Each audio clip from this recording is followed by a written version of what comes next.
D'abord, le tirage au sort a été surprenant, parce que c'est le même tirage au sort qu'il y a 4 ans. Donc on va les jouer au premier match, les Soqueros, puisque c'est comme ça qu'on les appelle.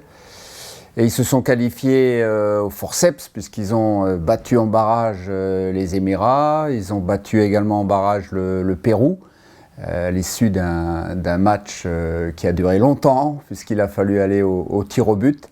Ils étaient 0-0 à la fin du temps réglementaire et ensuite l'entraîneur a procédé à un changement de gardien de but. Ryan, qui est le titulaire habituel, a laissé sa place à Redmayne et c'est lui qui a fait la différence lors des tirs au but. Et je parlais justement du sélectionneur, Graham Arnold. C'est un grand personnage du football australien, d'abord parce qu'il a été joueur professionnel et puis ensuite parce qu'il a occupé de multiples fonctions à la fédération australienne et il est depuis 2018 l'entraîneur de cette équipe et il a occupé en même temps la fonction d'entraîneur de l'équipe espoir de l'équipe olympique. C'est lui qui était entraîneur de l'équipe olympique en 2021, donc il connaît très très bien les joueurs et il a ajouté aux joueurs qui étaient présents à la dernière Coupe du Monde en 2018, il a ajouté des internationaux espoirs, ce qui en fait une équipe assez complète. C'est un jeu assez physique, basé pas uniquement sur le jeu long, basé aussi sur le jeu court. Ils n'ont pas des joueurs qui jouent dans des grands clubs, voilà, c'est comme ça. Par contre, ils ont des joueurs qui jouent en Europe, des joueurs qui jouent en Écosse, quelques-uns en Allemagne, en Italie, sans que ce soit des joueurs très connus, mais ça forme une équipe très soudée, une équipe bien organisée et une équipe qui travaille beaucoup à la récupération du ballon.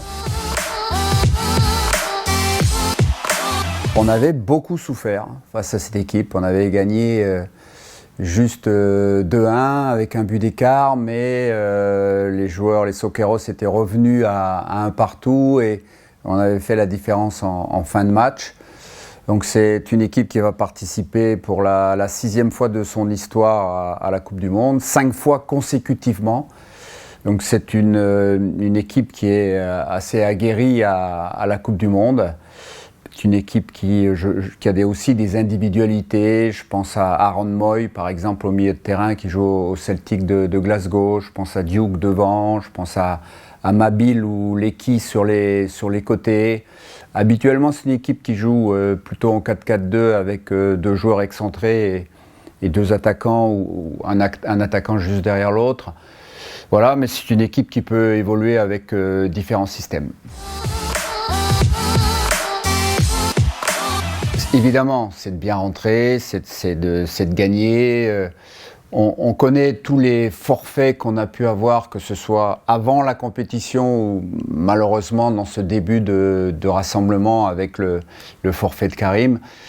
Donc il y a cette volonté sur ce premier match de vraiment bien lancer la compétition en sachant que l'équipe d'Australie a également des arguments.